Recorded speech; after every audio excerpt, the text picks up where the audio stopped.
Hello guys, do you want to search in Google by image to find out who's in the image or what the image is?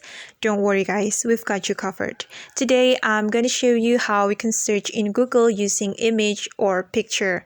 Okay, let's get into it. First of all, open your Google app on your phone. And then after you open your Google app, you can click on this camera icon right here. And then you can search with your camera, or you can upload a picture or photo from your gallery. For example, I'm really curious about this. What's the name of the tree? So I'm gonna upload this picture to the Google, and then the Google will provide you some informations about this tree. All right. Okay guys, that's how we can search in Google by image or picture. Thanks for watching and see you on the next video. Bye!